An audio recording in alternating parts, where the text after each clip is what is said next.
یہ رات چرلی، پٹاخے، آتش بازی کرنے کی رات نہیں ہے۔ ادھر سے اللہ کی رحمت اتر رہی ہو، ادھر سے پٹاخے چل رہے ہوں، ادھر سے انار چل رہے ہوں، ادھر سے جناب والا چھرلیاں چل رہی ہوں، اور ٹھا ٹھا کی آوازیں آ رہی ہوں۔ عبادت کرنے والوں کی عبادت میں بھی خلل، قرآن پڑھنے والوں کے قرآن پڑھنے میں بھی خلل، اور نوافل پڑھنے والوں کے نوافل میں بھی خلل۔ آتش بازی کرنا اس موقع پر حرام اور جہنم میں لے جانے والا کام، پیسے کو آگ لگانے والا کام، اور پیسے کو ضائع کرنے والا کام۔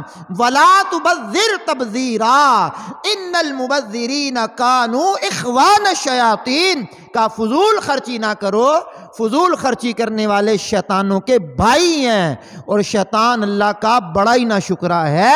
تو گویا بعض مواقع جو ہوتے ہیں جہاں علماء نے آتش بازی کی اجازت دی ہے وہ الگ سے بات ہوتی ہے، کھیتوں کی رکھوالی کرنی ہو یا اور کچھ مواقع ایسے آتے ہیں، لیکن شب برات کا موقع آتش بازی کا موقع نہیں ہے، اللہ کی رحمتوں کو لوٹنے کا موقع ہے۔